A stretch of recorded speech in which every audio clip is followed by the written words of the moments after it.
warahmatullahi wabarakatuh. Bismillahirrahmanirrahim. Alhamdulillahirabbil alamin wa bihi nasta'in ala din. Wa sallallahu wa sallam ala sayyidina Muhammadin khatamin nabiyyin wa ala alihi wa sahbihi ajma'in. Wa la hawla wa la quwwata illa billahil aliyyil 'azim. Subhanaka la ilma lana illa ma 'allamtana innaka antal 'alimul hakim. Rabbi shrah li sadri wa yassir li amri wahlul 'uqdatam min lisani yafqahu qawli. Amin. Yang saya hormati para habaib, para asatidz, para takmir masjid, panitia maulid, hadirin hadirat rahimakumullah. Syukur alhamdulillah, pada pagi yang cerah ini kita dikumpulkan oleh Allah Subhanahu wa taala di dalam tempat yang paling dicintai di dunia oleh Allah, berkumpul bersalawat kepada Nabi Muhammad sallallahu alaihi wasallam, berbahagia dengan kelahiran Nabi Muhammad sallallahu alaihi wasallam. Tidak ada tujuan lain daripada peringatan Maulid, bahagia dengan kelahiran Nabi Muhammad, kecuali mudah-mudahan kita bahagia dengan kelahiran Nabi Muhammad, kelak di akhirat kita dibahagiakan oleh Nabi Muhammad sallallahu alaihi wasallam. Mudah-mudahan kita bangga dengan Nabi Muhammad di dunia, kelak di akhirat Nabi Muhammad bangga dengan kita dan kita mendapatkan syafaat Nabi Muhammad sallallahu alaihi wasallam. Amin ya rabbal alamin. Hadirin hadirat rahimakumullah. Sebelum Al-Faqir akan menceritakan sejarah kelahiran Nabi Muhammad sallallahu alaihi wasallam, terlebih dahulu Al-Faqir akan menjelaskan sedikit daripada hukum perayaan Maulid. Ketika kita merayakan acara seperti ini, apakah sesuai dengan syariat? Al-Faqir akan membahas sedikit hukum tentang perayaan Maulid. Bukan berarti kita harus bentrok, bukan berarti kita harus cekcok sama umat Nabi Muhammad. Akan tetapi tujuan Al-Faqir membahas peristiwa atau hukum daripada peristiwa Maulid, perayaan Maulid, agar akidah kita semakin mantap dan semakin cinta kepada Nabi Muhammad SAW. Nah, kira-kira perayaan seperti ini apa hukumnya? Bid'ah kah? Sunnah kah? Atau wajib? Di dalam memberi hukum kepada satu perbuatan, maka semua sepakat, ulama sepakat, ketika kita akan menghukumi satu perbuatan itu harus ada dalil, teks daripada Al-Quran maupun hadis. Itu pasti. Hukum di dalam agama itu ada 5: wajib, sunnah, haram, makruh, mubah. Ini hukum paten di dalam agama Islam. Ketika ada perintah baik dari Al-Quran maupun hadis, maka akan muncul 2 hukum. Ada kalanya perintah itu bisa menimbulkan hukum wajib, ada kalanya hukum sunnah. Ketika ada larangan maupun baik dari Al-Quran maupun hadis, muncul 2 hukum juga, haram atau makruh. Ketika tidak ada perintah, tidak ada larangan baik dari Al-Quran maupun hadis, maka perbuatan tersebut dihukumi satu, apa? Mubah. Faham ya? Nah, ketika satu permasalahan ini hukumnya mubah, dikerjakan tidak dapat pahala, ditinggalkan tidak dapat dosa, maka dilihat dulu apa isi rangkaian acaranya. Itu yang bisa menyebabkan hukum wajib, sunnah, haram, makruh. Saya kasih contoh. Apa hukum merayakan ulang tahun? Wajib, mana dalilnya? Haram, mana larangannya? Kalau tidak ada larangan, tidak ada perintah, jangan hukumi ulang tahun haram atau wajib. Kemudian apa hukumnya? Mubah.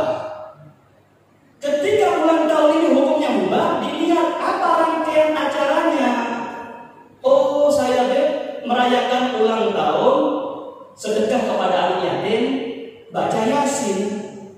Sedekah ini perintah dari Quran hadis. Baca Yasin ada perintah dari Quran. Ternyata rangkaian daripada isi ulang tahun tidak bertentangan dengan Al-Quran dan hadis, maka perbuatan yang mubah bisa menyebabkan mendapatkan pahala. Paham yuk? Kita aplikasikan kepada maulid. Apa hukum maulid? Bid'ah, mana larangannya? Mana larangan dari Quran dan hadis? Wajib sunnah, mana perintahnya? Jangan ngasih hukum kepada satu perbuatan tanpa ada dalil. Tidak bisa. Lu kan itu ada. Ullu bid'atin dhalalah wa kullu dhalalatin finnar. Oke. Anda harus paham. Apa itu bid'ah? Oh, bid'ah itu adalah yang tidak dikerjakan oleh Nabi Muhammad. Kita pegang ya, kita ikuti. Kita ikuti mereka. Bid'ah itu yang tidak diperintahkan dan tidak dikerjakan oleh Nabi Muhammad. Oke. Di zaman Nabi Muhammad SAW ada satu sahabat. Setiap kali sholat selesai baca Al-Fatihah pasti baca Al-Ikhlas. Sholat wajib kan, sholat sunnah kan, pasti baca Al-Ikhlas. Makmumnya juga sahabat, berketen, gak ada sholat lain. Kok tiap sholat baca Al-Ikhlas? Lapor kepada Nabi Muhammad. Wahai Nabi, sahabat satu itu tiap kali sholat kok baca Al-Ikhlas kayak gak ada surat lainnya. Nabi Muhammad ketika dapat laporan dari para sahabat, dipanggil itu sahabat yang baca Al-Ikhlas. Kemari. Ini ada laporan dari sahabat-sahabat, ada laporan. Pian tiap kali sholat baca Al-Ikhlas. Apakah benar? Benar, benar. Kenapa kamu lakukan itu? Kenapa kamu baca Al-Ikhlas tiap sholat? Apa jawab sahabat? Aku cinta dengan surat Al-Ikhlas. Karena di dalam surat Al-Ikhlas disebutkan, diceritakan tentang keesaan Allah Subhanahu wa Ta'ala. Apakah Nabi Muhammad marah? Apakah Nabi Muhammad mengatakan kamu bid'ah, kamu mengerjakan yang tidak aku kerjakan? Apakah gitu Nabi Muhammad? Ternyata jawaban Nabi Muhammad menakjubkan. Hubbuka iyyaka tudkhilukal jannah. Cintanya kamu kepada surat Al-Ikhlas menyebabkan kamu masuk surga. Padahal tidak dikerjakan oleh Nabi Muhammad. Apakah para sahabat pelaku bid'ah? Karena itu, ketika Anda memahami teks hadis, jangan pakai hawa nafsu, jangan pakai Mbah Google, buka kitab-kitab syarah hadis. Saya kasih contoh lagi. Di dalam kitab Al-Bid'atul Idhofiyah, Ibnu Taimiyah ini imam besar ya, Ibnu Taimiyah. Beliau di dalam kitab Al-Bid'atul Idhofiyah, rutinannya dia setiap malam membaca Al-Fatihah sampai fajar. Itu kegemaran Ibnu Taimiyah, baca Al-Fatihah sampai fajar. Pertanyaannya, coba Anda cari satu hadis yang diriwayatkan oleh para sahabat yang menjelaskan bahwasanya Nabi Muhammad pernah melakukan apa yang dilakukan Ibnu Taimiyah. Ada? Kemudian kok berani Ibnu Taimiyah melakukan apa yang tidak dikerjakan oleh Nabi Muhammad? Apa itu? Baca Al-Fatihah malam sampai fajar. Kenapa Ibnu Taimiyah berani seperti itu? Mengerjakan perbuatan yang tidak dikerjakan oleh Nabi Muhammad. Kenapa? Karena Ibnu Taimiyah faham pengertian bid'ah. Bukan seperti kita tidak paham apa-apa. Ibnu Taimiyah paham bid'ah itu adalah ma tukhalifus sunnah wal kitab. Perkara yang bertentangan dengan Al-Quran dan hadis, itulah bid'ah. Jadi Ibnu Taimiyah paham, walaupun tidak dikerjakan oleh Nabi Muhammad, semenjak tidak bertentangan dengan syariat, silahkan, monggo kerjakan. Nah, kita kumpul saat ini merayakan kelahiran Nabi Muhammad SAW. Jangan ada satu di antara kita meyakini maulidan sunnah, maulidan wajib, itu bid'ah. Anda membuat hukum baru dalam agama. Kemudian apa hukum maulid? Mubah. Terserah Anda maulidan, monggo. tidak apa-apa, tidak dosa, tidak ada perintah. Kemudian ketika hukum maulidan mubah, dilihat rangkaian acaranya apa. Oh, maulidan itu rangkaiannya yang pertama sholawat kepada Nabi Muhammad. Tadi dibaca doa sholawat kepada Nabi Muhammad. Yang kedua apa? Rangkaiannya yang kedua muji kepada Allah. Yang ketiga menceritakan sejarah Nabi Muhammad. Yang keempat ditutup doa. Coba Anda pikir, dari 4 komponen ini isi acara maulid adakah yang bertentangan dengan Quran dan hadis? Sholawat kepada Nabi Muhammad ada perintah, Inna Allaha wa malaikatahu yusholluna 'alan nabi ya ayyuhalladzina amanu shallu 'alaihi wa sallimu taslima. Satu daripada acara maulid tidak bertentangan dengan Quran hadis. Yang kedua adalah memuji Allah Subhanahu wa taala. Apakah ada dalam Al-Qur'an? Bukan surat Al-Fatihah. Bismillahirrahmanirrahim. Lanjutannya apa? Alhamdulillahirabbil alamin arrahmanir rahim. Ini kan pujian semua kepada Allah. Yang ketiga, menceritakan sejarah Nabi Muhammad. Al-Quran isinya itu kebanyakan sejarah para nabi. Mulai zaman Nabi Adam sampai Nabi Muhammad diceritakan semua sejarahnya di dalam Al-Quran. Yang keempat, yang terakhir, isi rangkaian acara maulid ditutup dengan doa. Ad-doa mukhul ibadah. Nabi bersabda, doa itu adalah pokok atau inti daripada ibadah. Jadi dari 4 rangkaian acara maulid tidak ada satupun yang bertentangan dengan Quran dan hadis.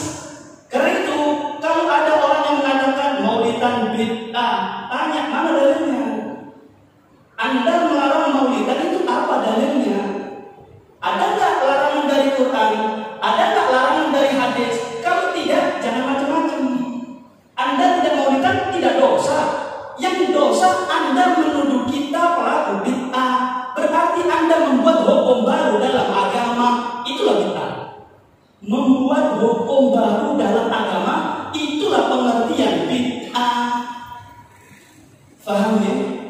Karena itu mudah-mudahan hukum yang ringkas ini bisa menguatkan keimanan kita, bisa menguatkan akidah kita. Jangan sampai goyang, jangan sampai kita bimbang dengan perayaan seperti ini. Tidak ada satupun hadis maupun Al-Quran, ayat-ayat Al-Quran yang kita tabrak dada. Ini sesuai dengan ajaran Nabi Muhammad SAW. Nah, Al-Fakir mau sedikit membahas tentang kelahiran Nabi Muhammad SAW. Secara singkat, Nabi Muhammad itu lahir di kota Mekah. Wajib kita yakin Nabi Muhammad lahir di kota Mekah. Wajib kita imani. Kalau ada orang yang meragukan tempat kelahiran Nabi Muhammad, maka para ulama mengatakan murtad. Lahir kota Mekah di hari Senin, tanggalnya para ulama beda pendapat. Ada yang mengatakan tanggal 7, ada yang mengatakan tanggal 8, ada yang mengatakan tanggal 9, ada yang mengatakan tanggal 12. Dan tanggal 12 inilah yang disepakati, yang dipegang oleh mayoritas ulama ahlu sunnah wal jamaah, tanggal 12 bulan Rabiul Awal. Tahun apa? Tahun gajah. Pertanyaannya, kenapa tahun kelahiran Nabi Muhammad SAW dikatakan tahun gajah? Karena di zaman dahulu itu tidak ada tahun, yang ada tanggal bulan. Tahun tidak ada. Maka kebiasaan orang Arab zaman dahulu, ketika ada peristiwa yang hebat di dalam sejarah, maka disandarkan kepada peristiwa yang hebat sebelumnya. Jadi peristiwa kelahiran Nabi Muhammad SAW itu terjadi sebelum peristiwa Raja Abraha mau menyerbu Ka'bah. 50 hari, ada yang katakan 60 hari setelah Abraha menyerbu Ka'bah, Nabi Muhammad lahir. Ada yang katakan 50, ada yang katakan 60 hari ke depan baru lahir Nabi Muhammad. Peristiwa penyerbuan Abraha ini adalah peristiwa besar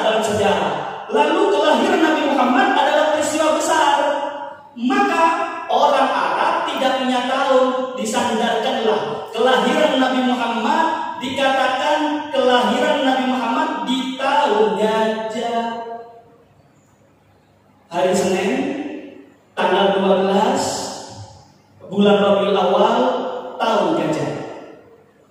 Walhasil hari Senin ini Pak Bu adalah hari yang tidak dikenal.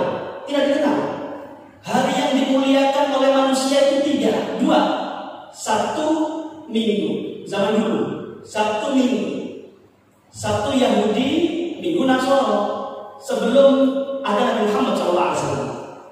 Akan tetapi hari Senin ini menjadi mulia karena di dalam hari Senin itu lahir Nabi Muhammad SAW. Diangkat derajatnya hari Senin berkat kelahiran Nabi Muhammad SAW. Sampai-sampai kita diperintahkan oleh syariat sunnah puasa hari Senin. Kenapa? Memuliakan hari kelahiran Nabi Muhammad SAW.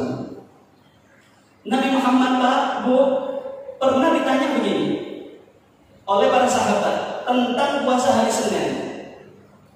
Wahai Nabi, aku lihat pian kok tiap hari Senin puasa. Kenapa? Maka dijawab oleh Nabi Muhammad, fihi wulidtu. Di hari Senin itulah aku dilahirkan.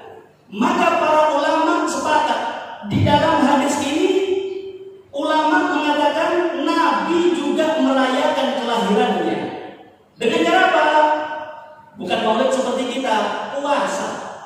Nabi merayakan kelahirannya. Seakan-akan Nabi mengisyaratkan, wahai umatku, jangan lupakan hari kelahiranku.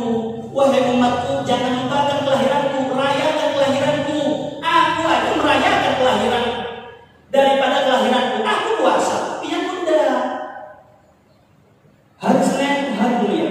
Walhasil, apapun yang disandarkan kepada Nabi Muhammad pasti mulia, pasti mulia. Bilal itu orangnya hitam Buddha. Cuma gara-gara dia iman kepada Nabi Muhammad, cinta kepada Nabi Muhammad, maka disandarkan ini Bilal walaupun hitam Buddha, disandarkan menjadi sahabat Nabi Muhammad SAW, diangkat derajatnya oleh Allah Ta'ala. Abu Jahal tampan, tinggi, cuma benci kepada Nabi Muhammad, tidak iman sama Nabi Muhammad, dihinakan oleh Allah Subhanahu wa Ta'ala. Sendal Nabi Muhammad, mungkin sendalnya dia lebih bagus daripada sendalnya Nabi Muhammad. Cuma gara-gara sendal ini pernah diinjak oleh kaki mulia Nabi Muhammad SAW, pernah menjadi alas kakinya Nabi Muhammad, sampai dimasukkan dalam buku sejarah sifat sandalnya Nabi Muhammad. Jadi cerita. Kenapa? Nyandar kepada Nabi Muhammad SAW. Sendalnya aja kalau sudah nyandar kepada Nabi Muhammad menjadi mulia. Sendal, apalagi keturunannya. Keturunan siapa? Keturunan Nabi Muhammad SAW. Sendal ada kemuliaan, masa keturunannya tidak ada? Faham ya? Nah, Aminah Zuhriyah ketika menjelang proses kelahiran, beberapa bulan akan melahirkan, Aminah Zuhriyah dapat ilham dari Allah Subhanahu wa Ta'ala. Ini disebutkan di dalam kitab Sirah Al-Halabiyah. Beberapa bulan sebelum kelahiran Nabi Muhammad, Aminah Zuhriyah mimpi. Di dalam mimpinya begini, ada suara tapi tidak ada wujud, namanya hatif. Quli idza walatihi u'iduhu bil wahid min syarri kulli hasid wa sammihi Muhammadan. Aminah Zuhriyah dapat ilham dari Allah Subhanahu wa Ta'ala. Wahai Aminah, sebentar lagi kamu akan melahirkan kekasih Allah Subhanahu wa Ta'ala. Kalau kamu melahirkan anakmu, katakan u'iduhu bil wahid, aku minta perlindungan untuk anakku bil wahid, dengan Tuhan yang Esa. Perlindungan dari apa? Min syarri kulli hasid, dari segala kejelekan orang yang hasud kepada anakku. Wasammihi Muhammada, kalau sudah lahir anakmu wahai Aminah, tolong diberi nama Muhammad. Ini riwayat pertama. Riwayat pertama mengatakan yang memberi nama Nabi kita dengan nama Muhammad adalah ibunya sendiri. Ilham daripada Allah Subhanahu wa Ta'ala.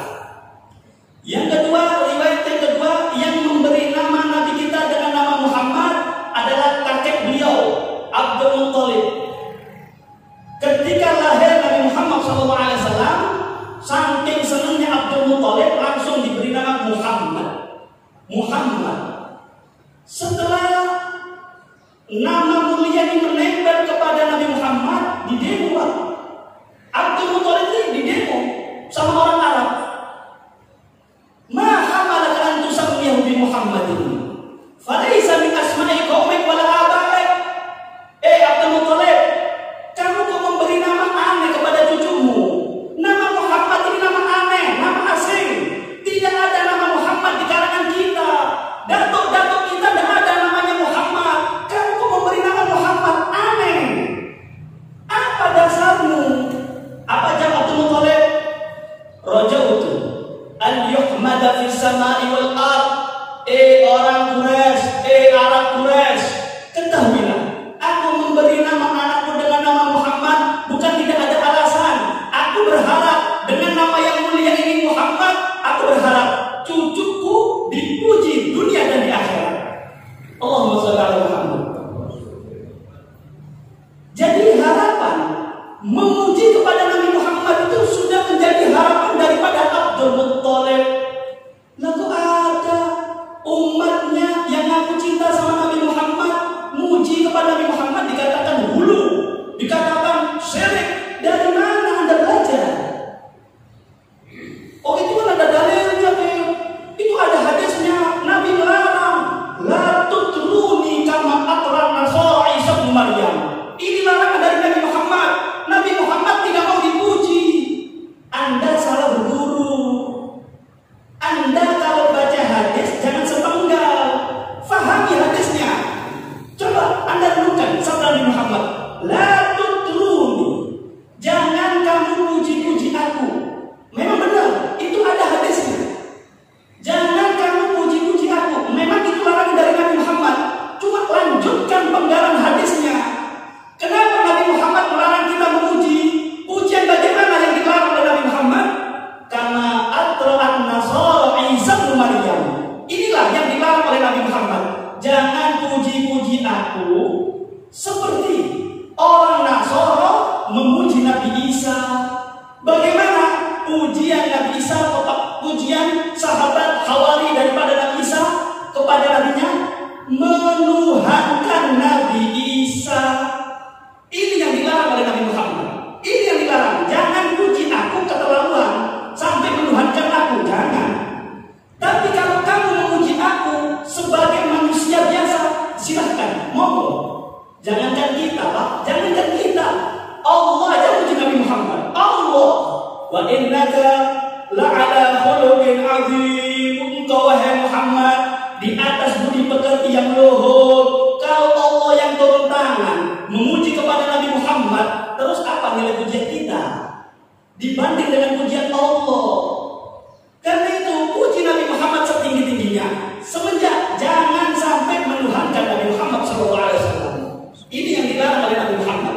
Anta puji Nabi Muhammad, anta samsul, anta qamarun, anta nurun fawqa nur.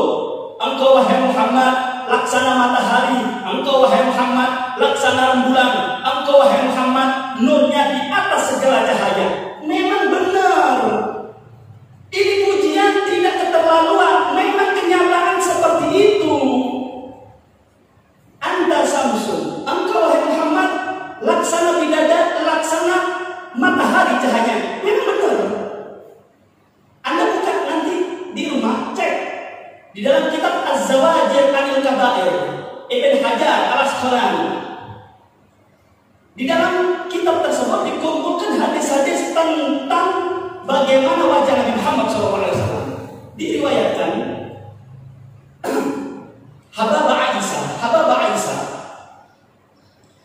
malam hari lagi menjahit baju Nabi Muhammad SAW. Malam hari lampu tidak ada di rumah Nabi Muhammad. Rumah Nabi Muhammad bukan seperti rumah kita. Kalau rumah kita mungkin marmer, granit. Kalau rumahnya Nabi Muhammad lantainya tanah. Ini rumah Nabi Muhammad. Lampunya dan minyak, pakai minyak. Ketika Hababa Aisyah memegang jarum yang kecil, kemudian minyaknya habis, otomatis tidak ada penyinaran. Jarum yang kecil jatuh ke lantai, tanah, gelap, malam hari di rumah yang sempit. Bingung Hababa Aisyah.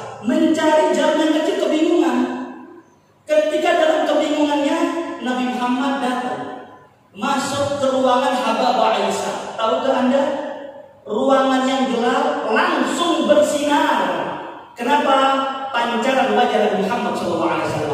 Jarum yang kecil dengan mudah diambil oleh Hababah Aisyah sampai mengatakan, ma'adwa wajhak, alangkah indahnya wajahmu ya Rasulullah, alangkah bersinarnya wajahmu ya Rasulullah. Bersinar wajah Nabi Muhammad seperti matahari. Apa kata Nabi Muhammad? Wailun liman lam yarani yaumal qiyamah. Demi Allah ya Aisyah, demi Allah, celaka umatku yang tidak bisa memandang wajahku yang bersinar ini. Demi Allah, celaka. Hababah Aisyah ketakutan. Wa man lam yaraka ya Rasulullah. Siapa umatku yang tidak bisa memandang wajahmu? Al-bakhil. Al-bakhil. Orang yang kikir Aisyah, orang yang kikir. Minal mal. Apakah kikir daripada harta? Tidak mau sedekah? Lah. Bukan. Kemudian siapa ya Rasulullah? Umatmu yang tidak bisa memandang wajahmu. Man dzukiras ismi falam yusalli alayya. Umatku yang tidak memandang wajahku kelak di hari kiamat, yaitu umatku yang telinganya mendengar namaku disebut, tapi lesannya tidak bergetar bersolawat kepada aku. Itu orang tidak bisa memandang wajahku kelak di hari kiamat. Allahumma shalli ala Muhammad. Bersinar Nabi Muhammad, tidak ada keterlaluan memuji Nabi Muhammad SAW. Nabi Muhammad itu Pak, Bu, kalau siang hari berjalan tidak ada bayangan. Tidak ada bayangan. Kenapa? Karena Nabi Muhammad diciptakan daripada cahaya. Cahaya siapa? Cahayanya Allah Subhanahu wa Ta'ala. Allah ciptakan nurnya Nabi Muhammad daripada nurnya Allah sebelum penciptaan Adam. Cahaya Nabi Muhammad. Puji anta samsul anta qamarun, dan keterlaluan, bahkan kurang. Kita tidak bisa memuji hakikat Nabi Muhammad SAW. Karena itu kita tidak bisa memuji Nabi Muhammad dengan selayaknya. Allah yang turun tangan, Allah yang memuji Nabi Muhammad SAW. Orang Arab itu Pak, Bu, hobinya, rekreasinya ke gunung. Ini hiburan mereka. Tidak ada hiburan lainnya kecuali memandang bintang, memandang bulan yang purnama. Ketika orang Arab lagi kumpul di gurun, di padang pasir, ngelihat bagaimana indahnya rembulan, ketika bulannya sempurna, muncul Nabi Muhammad.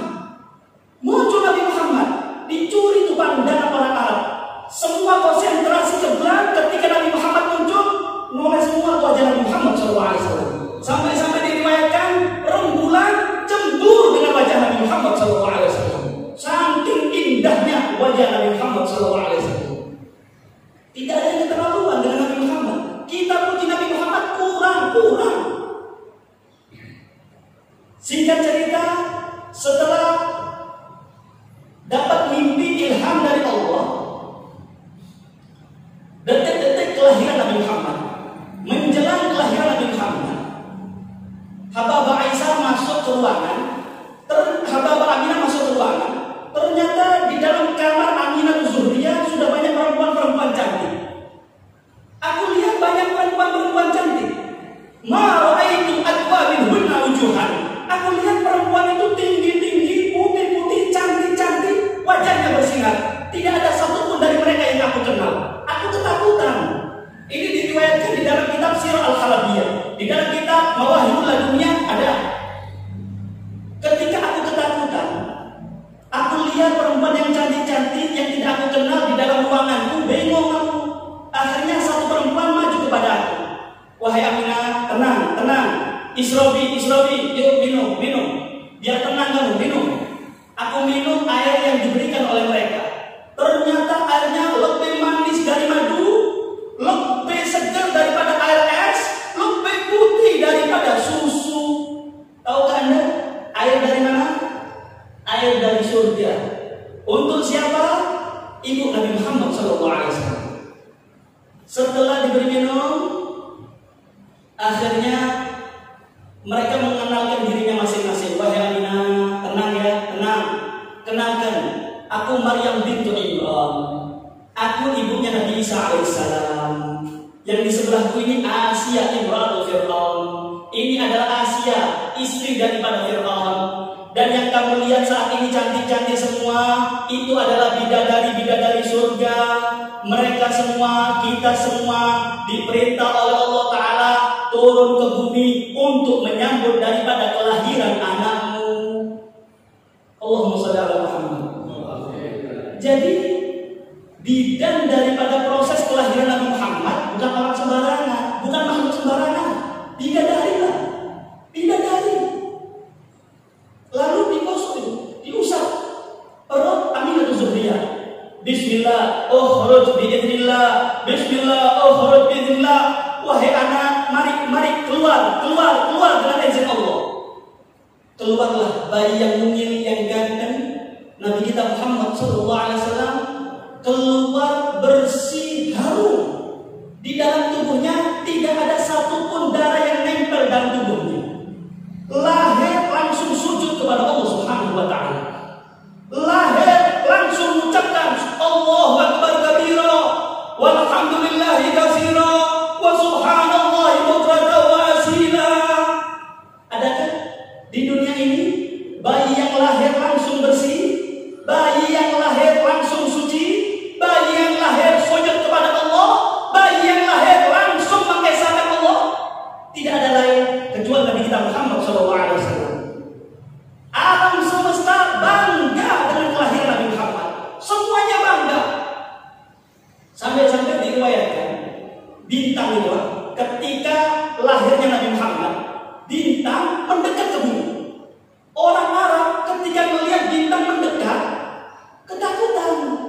Dikira kiamat, dikira sudah ini hari terakhir. Ternyata apa? Bintang ketika mendengar tahu bahwasanya Nabi Muhammad kekasih Allah dilahirkan, bintang mendekat ke bumi ingin melihat wajah Nabi Muhammad SAW. Allahumma shalli ala Muhammad. Inilah Nabi kita Muhammad SAW. Semua alam bangga, semua alam bahagia dengan kelahiran Nabi Muhammad SAW. Cuma satu yang sumpah, yang gelisah dengan kelahiran Nabi Muhammad SAW. Siapa? Iblis. Di dalam kitab Sirah Al-Halabiyah, Iblis itu pernah menjerit 3 kali, menjerit menjadi sedih 3 kali. Kapan? Yang pertama ketika dilaknat oleh Allah Ta'ala. Yang kedua ketika diturunkannya surat Al-Fatihah. Yang ketiga ketika mendengar Nabi kita dilahirkan. Jerit itu Iblis, jerit. Kenapa? Sudah juru penyelamat ini sudah lahir. Nangis Iblis, tidak senang, tidak suka, tidak bahagia dengan kelahiran Nabi Muhammad SAW. Karena itu bagi umatnya yang tidak bahagia dengan kelahiran Nabi Muhammad, yang tidak senang dengan kelahiran Nabi Muhammad, coba tanya, dia manusia apa iblis? Tanya sama dia, kok alergi dengan maulidan? Kok alergi dengan kebahagiaan Nabi Muhammad SAW? Tidak ada yang sedih dengan kelahiran Nabi Muhammad kecuali satu makhluk, iblis. Jadi kalau ada orang melihat maulidan bid'ah, buat apa merayakan kelahiran Nabi Muhammad? Loh, Anda ini iblis sama manusia. Kalau Anda tidak suka maulidan, diam, jangan komentar. Tidak dosa kok. Anda tidak maulidan, tidak dosa. Yang dosa Anda tuduh kita pelaku bid'ah tanpa ada dasar. Itulah yang bid'ah. Karena itu hadirin hadirat rahimakumullah, alhamdulillah kita semua saat ini dikumpulkan oleh Allah Ta'ala bersolawat kepada Muhammad, bahagia dengan kelahiran Nabi Muhammad SAW. Mudah-mudahan bubar dari majelis ini dosa-dosa kita diampuni oleh Allah Ta'ala. Mudah-mudahan berkat kita bahagia dengan kelahiran Nabi Muhammad, penyakit yang ada di daerah ini dihilangkan oleh Allah Subhanahu wa Ta'ala. Mudah-mudahan anak kita, keluarga kita cinta kepada Nabi Muhammad SAW, cinta kepada sukunya Nabi Muhammad SAW. Amin ya rabbal alamin. Wa hadza billahi wassalamu alaikum warahmatullahi